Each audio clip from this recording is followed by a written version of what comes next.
이제 그 우리 중등부는 이 고등부에서 할 무게 있는 작품들 이런 것들을 합니다. 특히 오늘 난장이가 이게 원래 난장이가 아니에요 원래 이게 조세희 작가가 난쟁이라고 해야 돼요. 어법은 장이는 기술자입니다. 난쟁이죠 쟁이. 그런 걸 속되게 하는 난쟁이가 떠올린 작은 공입니다. 자 그러면은 이거 다 읽은 사람 저요. 광주 다 읽었어? 음, 좀 어려웠을 텐데 또 다 읽은 사람 없어? 최서연 몇 페이지 읽었어? 저 200페이지요. 200페이지, 거의 200페이지. 오케이. 화면이 몇 페이지 읽었어? 아직 책을 못 구했어요. 뭐, 도서관에 가면 있는데, 그거 못 구해. 그 다음에, 시야, 몇 페이지 읽었어?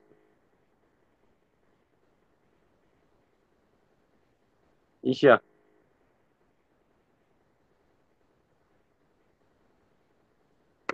이시야 뭐 하냐? 25페이지요. 어? 25페이지요. 25페이지. 혜윤이 몇 페이지 읽었어? 150이요. 150. 주원이 몇 페이지 읽었어? 202페이지요. 202페이지. 서준이 몇 페이지 읽었어? 저 아직 못 읽었어요. 빨리 구해. 자, 그 다음에, 그러면, 문장 쓰기나 문단 쓰기, 뭐, 줄거리 쓰기 한 사람.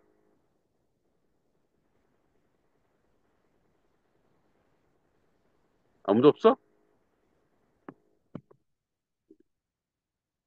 자, 한자 다 외운 사람. 저요. 저요. 안혜윤, 강주와.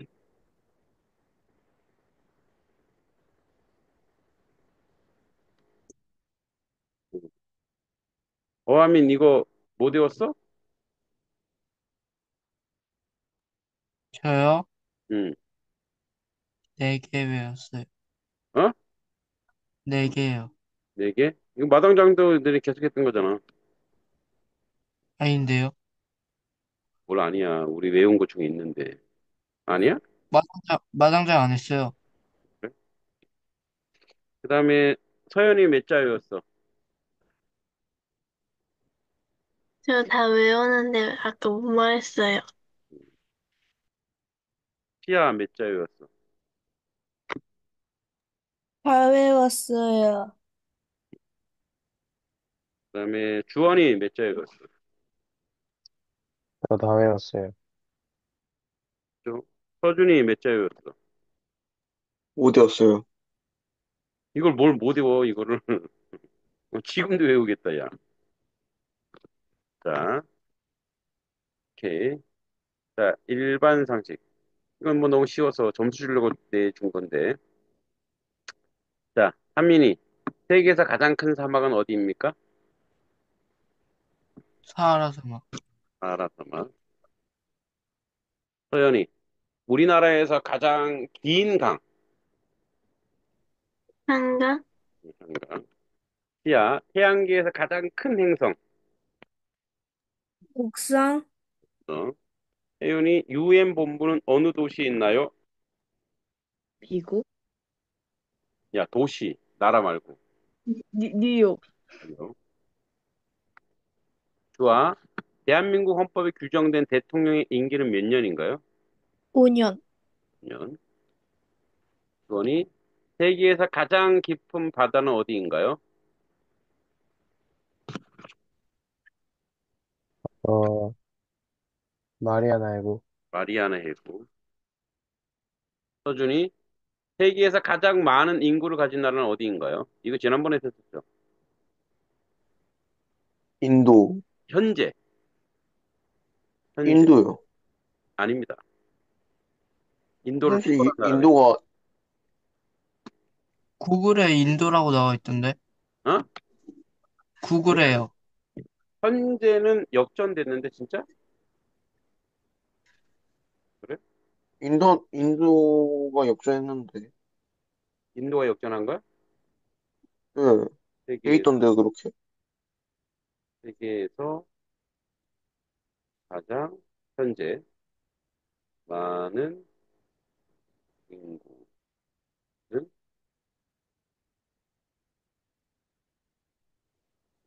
야, 중국인데 뭔 소리야? 중국, 그 다음에 인도, 미국, 인도네시아. 2024년 12월 6일 현재. 나도 그래서 처음에 인도라 생각했는데 중국이래, 중국. 인도가 맞네. 중국이래요. 어? 또 다른 데는 또 인도네. 인도가 일십, 백, 천만, 십만, 백만, 천만, 억십억. 14억 4,171만 9,852명. 14억 중국이 지금 바로 방금 역전했나? 알았어. 줄게. 인도래 또. 왔다 갔다 하네요. 비슷해요. 그 다음에 한민이 일본의 수도는 어디인가요? 도쿄. 도쿄. 서연이 대한민국 현행 통화 단위를 영어로 하세요. 세자 있지, 세자. 한글은 원이지. 영어로는 뭐라 그러죠? 영어로도 원 아니에요? 그거는 그냥 한글을 영어 표기한 걸로 영어로 세자가 있어요. 공동 표기. 모르나? 네. KRW예요. 코리아 리퍼블릭 원. 코리아 리퍼블릭 오브 원. 그래서 KRW를 공동으로 하는 게 K. 원이라고 해서 맞아요. 자, 시야. 4년 만에 한 번 열린 세계적 축구 대회는 무엇인가요? 월드컵이요. 정확하게 FIFA 월드컵. 혜윤이 전기를 저장하는 장치는 무엇인가요? 배터리. 배터리. 와 로마는 하루아침에 이루어지는 것이 아니다라는 말의 의미는 무엇인가요? 어, 인내와 노력의 가치? 아니, 뭔가를 이루는 거니까. 인내와 노력보다는 뭐죠? 성취? 응? 성취? 아니, 아니. 로마는 하루아침에 이루어지는 거지. 그러니까 이건 이제 문장의 독해 능력인데, 로마는 하루아침에 이루어진 것이 아니다라는 말의 의미. 하루아침에 방점을 둬봐. 뭘까? 네? 하루아침에 방점을 두고 포인트를 네. 두고 해석해봐. 뭘까? 어, 무슨 그 뜻은 알겠는데 어떻게 말해야 될지는 모르겠어요. 어떻게 말할지를 말해봐. 어,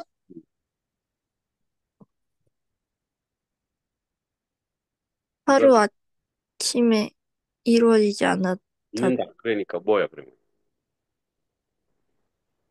하루아침에 이루어지지 않는 거니까 뭘까?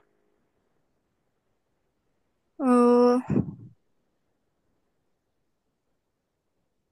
지속,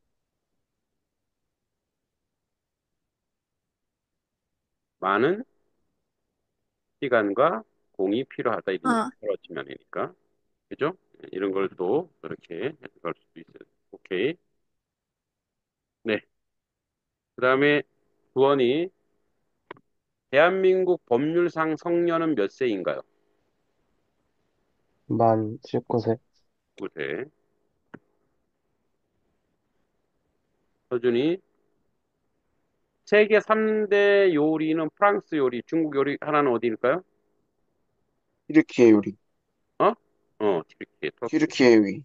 아, 우리 서준이 먹는 데는. 차라리. 그다음에 하민이 우리나라 설날에 먹는 대표적 음식은 무엇인가요? 떡국. 예, 이 떡국은 우리가 밥을 해 먹기 전에 동아시아에는 쌀을 하는 데는 다 떡국이 원래 최초에 먹는 음식이었어요. 그러니까 이제 이렇게 밥 짓는 게 굉장히 고도의 기술이야. 쇠가 없었으니까. 그래서 이렇게 쌀을 쌀을 찧어서 그걸 햇볕에 말려. 딱딱해지잖아? 그럼 그걸 뜯어서 물에다가 불려서 먹었어요. 그게 바로 떡국의 시초예요. 그게 중국에도 있고 일본에도 있고 우리나라에도 있어요. 근데 이제 약간 모양이 틀리죠. 중국은 새알처럼 이렇게 먹고 일본은 뭐 어떻게 넓적하게 먹는지 예, 이렇게 합니다. 그다음에 한민에는 지금 서연이 올림픽의 아버지는 누굽니까?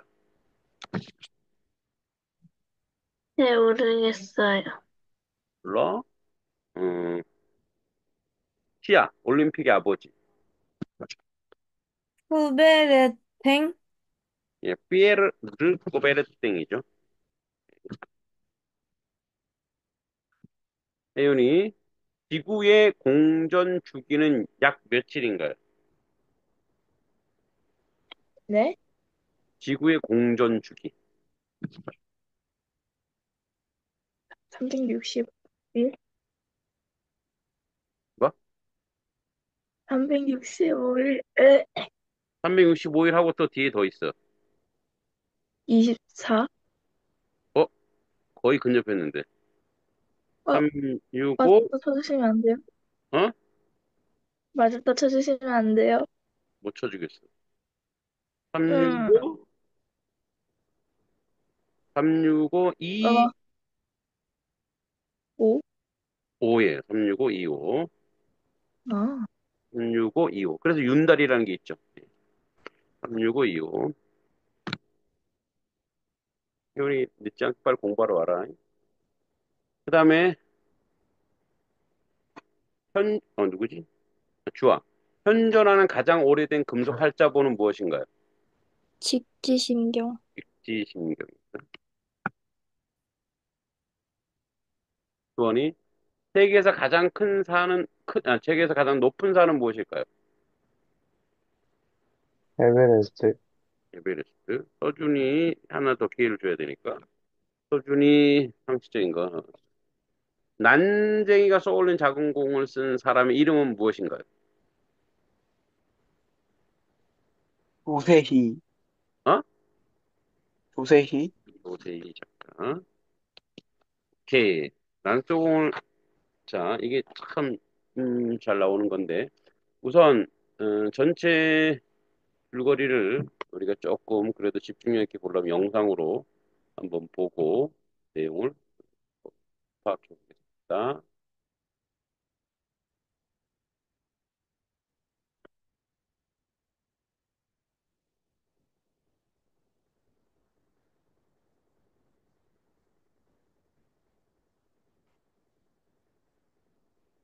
우리 60년, 70년대 실상을 리얼하게 그려놓은 곳이 바로 난쟁이가 쏘올린 작은 공.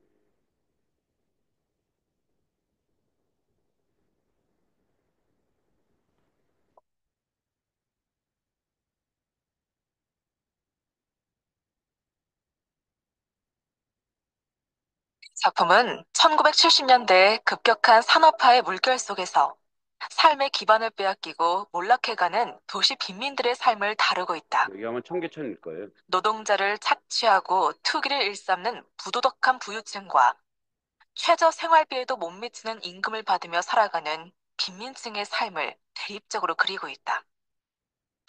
1970년대는 산업화와 도시화가 이루어지던 시대였다.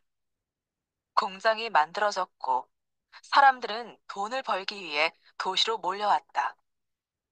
많은 사람들이 도시로 몰리면서 도시 외곽에는 무허가 판자촌이 생겨났다. 도시 정비 정책이 시작되면서 아파트를 지을 공간이 필요하게 되자 무허가 판자촌은 철거되기 시작했다. 그리고 그곳에 살던 사람들은 길거리로 내몰리게 된다. 난쟁이가 쏘아올린 작은 공은 산업화 시대에 소외된 인물들의 이야기입니다. 이 소설의 주인공인 난쟁이 가족도 1970년대 무허가 판자촌에 살고 있었습니다. 난쟁이인 아버지와 공장에 다니는 영수와 영호, 막내딸 영희와 어머니. 이들과 같이 못 가진 자들에게 삶은 지옥이고 전쟁이었습니다.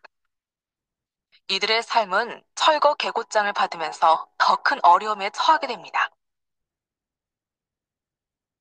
입주권을 가지고 있었으나 돈이 없어 투기업자에게 이게 이제 철거 계고장이 뭐냐면 옛날에 이 사람들이 도시 빈민들이 시골 농사 짓다가 이제 이게 뭐랄까 땅도 없고 그다음에 농사를 지어봤자 비료값만 많이 주고 그래서 이제 우리 농무에 신경림시 농무에 나오죠.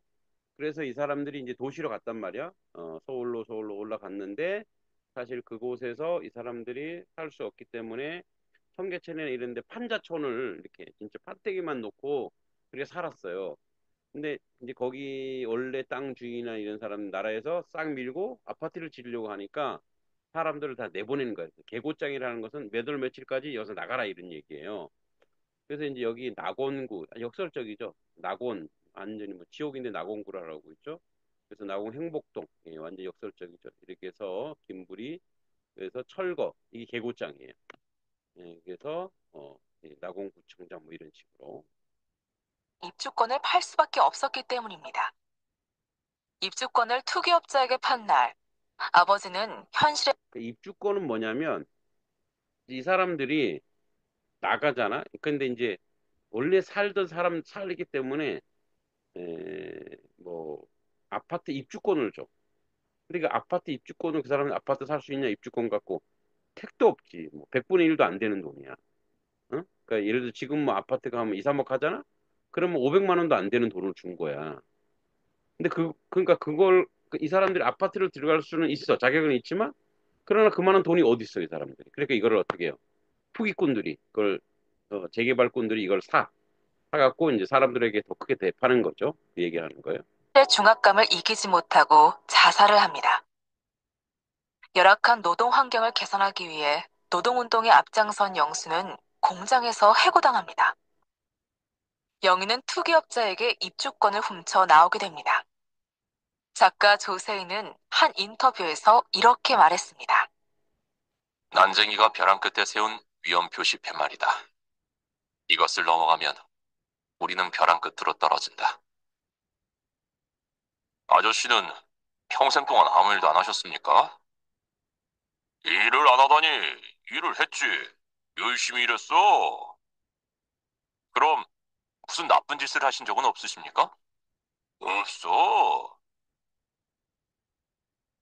가진 자와 못 가진 자의 대립을 그린 이 작품은 1970년대 궁핍과 좌절의 삶을 살았던 노동자와 도시빈민의 모습을 보여줌으로써 현대 사회의 구조적 모순을 비판하고 있습니다.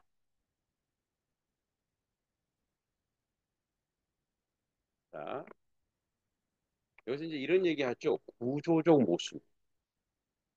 그러니까 우리 자유민주주의 사회에서는 열심히 노력하면, 응?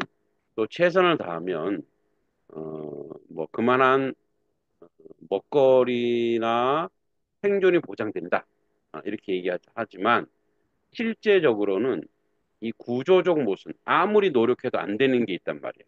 그게 무슨 말이냐면 출발이 틀려. 그죠? 그리고 집을 살려면 이제 아파트가 뭐 강남에는 아파트가 한 채 20, 30억씩 하죠. 어, 최소 최소 5억 원은 가지고 있어요. 그럼 그 5억 원을 벌려면 어떻게 했어? 그죠? 먹고 살면서. 그러니까 구조적 모순이 생기는 거야. 그래서 여기서 난쟁이라고 하는 이 난쟁이가 상징하는 게 뭐냐?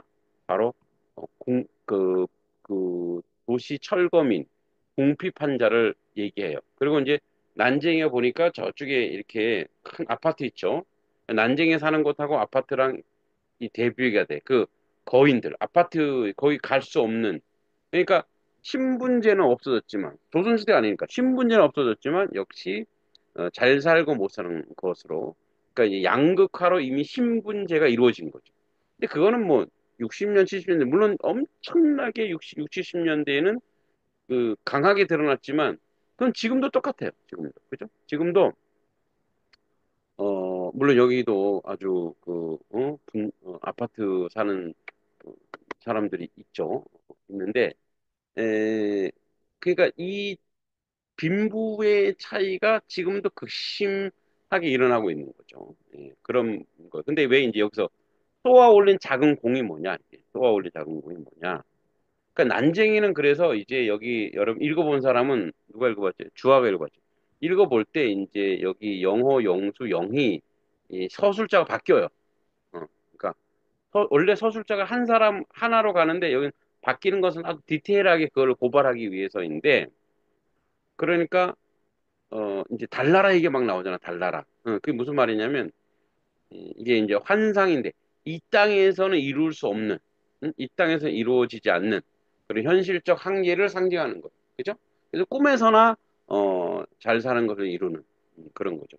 그래서 60년, 70년, 80년대 그래서 기독교가 그 종교에 많이 의지하죠. 이 현실에 어려우니까. 그래서 기독교란 종교에 많이 의지하기도 해요. 왜냐면 거기서는 이상향을 그려주고 있기도 하거든. 물론 뭐 신앙심일 수도 있지만, 물론 그래서 신앙심으로 갈 수도 있지만, 이 당시에 현실 세계에서 이루지 못하는 것들을 종교로 승화시키는 거죠. 물론 이걸 이제 공산주의자들은 민중의 아편이라고도 하긴 하죠. 그래서 이제 이 난징에서 올린 그 자궁공의 그 시대적 배경이 7, 80년대니까 상당히 우리가 가난했을 때. 우리 70년대, 60년, 70년 산업화가 막 되면서 어 사실은 지금의 동남아, 지금의 필리핀 이 정도 의 삶이었죠. 여러분 필리핀 여행 가봤죠? 그 현장에 가보면 상당히 어렵게 사는 사람이 많죠. 자, 오늘 작가만 좀 볼게요. 조세희. 이 문학상 다 휩쓸었어요. 근데 글을 정말 제가 봐도 물론 한강도 글을 잘 쓰는데 이 조세희 같은 작가들이 문체나 이런 거 봤을 때 이런 사람들이 노벨 문학상을 받아야 되는데 아마 한강도 그 뭐죠? 뭐라 그래? 영작 아니 영작이 아니라 뭐지? 번역 그죠? 번역가가 중요한데 이분도 이 번역가가 잘 맞으면 제가 높이 평가하는 분 중에 하나인데 이분도 노벨 문학상 받지 않았을까? 자, 한국 문학계 대표하는 작가다. 70년 산업화와 도시화의 어두운 면을 고발하여 인간 소외 문제를 다룬 작품을 주로 집필했습니다. 그죠?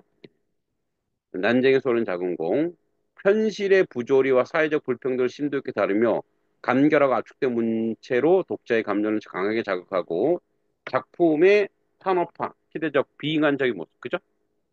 이제 산업화가 되면서 인간의 이인간적 모습을 고발하는데 아주 중점을 두죠.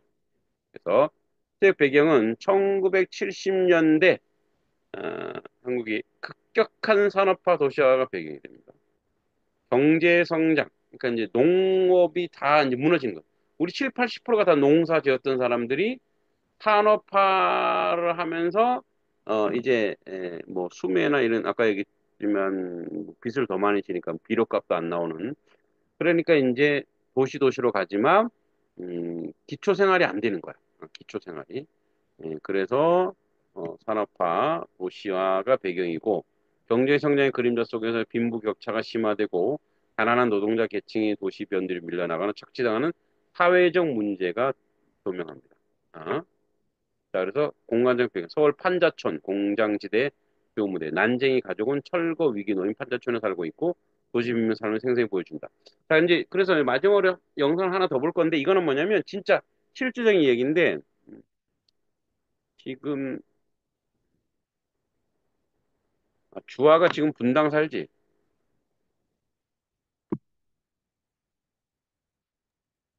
분당이요? 너 성남 사나? 저 용인. 너 용인 살아? 네.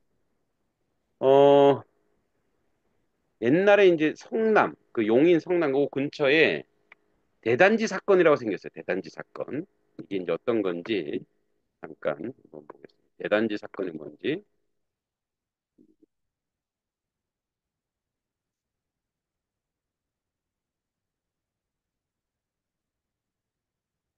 자, 실제 이런 이제 여기 배경이랄까요? 하여튼 배경이 되는데 실제 대단지 사건이 빈민들을 다 몰아갖고 지금은 이제 구성남 현재 지금 성남 분당 말고 거기다 다 몰아넣은 거예요. 거기 옛날에 광주였어요. 광주 대단지 사건이 있는데 그 사건을 보면 우리가 이거 너무 길다. 예, 여기 나오네. 광주 대단지 사건. 지금으로부터 50여 년 전 경기도 광주에 집결한 3만여 명의 군중. 지금으로부터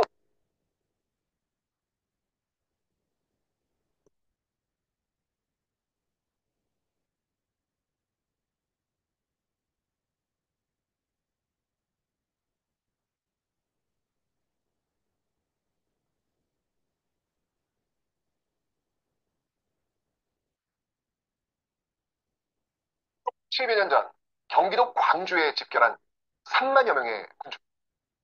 서울 좋은 선전 말고 실업군중 구제하라. 살인적 사가격 절대 반대 반대. 이 산업화 속에서 외면받아온 도시 빈민의 투쟁이 시작됩니다. 광주 대단지 사건이 일어난 오늘 8월 10일입니다.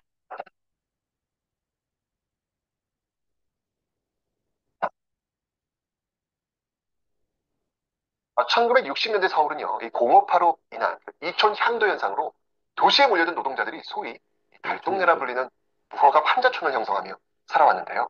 60년대 후반 도시 환경미화의 일환으로 이 판자촌이 철거되기 시작합니다. 근데 한번 턴을 잡은 이들을 내보내는 일이 쉽지 않았겠죠. 따라서 이 정부 주도하에 집단 이주 계획을 세우게 되는데요. 집단 이주 계획의 장소가 바로 지금의 성남시인 경기도 광주였습니다.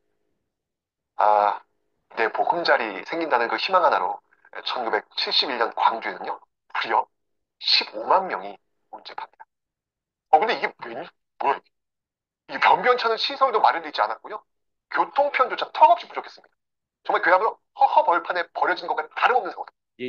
여기 이제 성남, 지금 분당 말고 부성남이라고 하는데, 지금은 뭐 이제 뭐 정비도 많이 돼 있고 하는데, 거기서 이제 또 그 목사님이 거기서 학원 원장을 하신 적이 있거든요. 근데 거기 보면은 주차할 데가 없어, 지금도 막 이렇게 길 옆에 주차하고, 그리고 막 오르락 내렸다, 오르락 내리라, 오르락 내리 이렇게 돼 있어요. 그런 이제 곳인데, 이게 바로 그런 곳이에요. 산에다가 막 깎고, 게다가 폭력, 절도, 사기 사건, 그러니까 치안 엉망이었다는 얘기죠. 게다가 굶어 죽는 사람마저 생겨납니다. 그야말로 생지역이 따로 없었던 경기도 광주. 여기 이 토지 가격마저 이 브로커들하고 이 투기꾼들 농간으로요 청정부지로 뛰어가지고 결국 토지 분배와 면세 혜택마저 사라지게. 그러니까 이주민들은 이 대책위원회 발족해가지고 대책 마련하겠죠. 근데 정부가 이에 반응하지 않는 거예요. 결국 1971년 8월 10일을 최후 결단의 날로 잡고 걸기대회를 엽니다. 주민과의 면담을 약속한 서울시장이 나타나지 않으니까 격분한 주민들이 격렬한 시위를 벌입니다. 결국 정부가 이주민들의 요구를 수용해서 정식 사과하고 3일 만에 진정은 됐는데요. 주모자 22명은 형사처벌을 받게 됩니다. 최초의 대규모 도시 빈민투쟁으로 남은 광주 대단지 사건. 근데 온전히 다리 뻗고 잘 수 있는 공간 하나라는 게 그게 그렇게 사치인가요? 지금 우리 주변에 혹시 이런 모습은 없을까요? 많은 것을 생각해보는 오늘이었습니다. 너무 간단하게. 하여튼 이 대단지 사건이 바로 그런 도시 빈민들이 어디 갈 데가 없는 그런 거예요. 이제 이거 말고도 이런 것들이 이제 이 당시에 이제 기독교의 목사님들이 이런 빈민 운동을 많이 해요. 이제 우리 할빈교회 평양리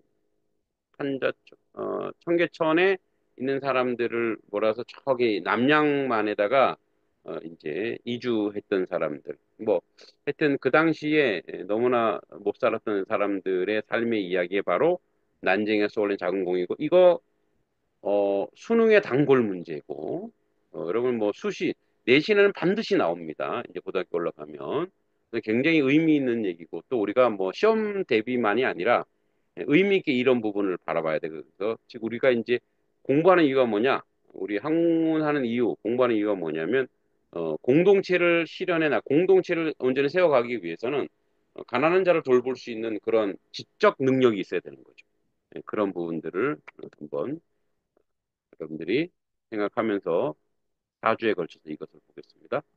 자, 이제 다음 시간까지 꼭 읽으셔야 됩니다. 어, 요, 네, 다음 시간까지 다 읽어오시고요. 그다음에 한자 이렇게 하시면 되겠습니다. 자, 이건 올려드릴게요. 자, 오늘 여기까지 하겠습니다. 수고했어요.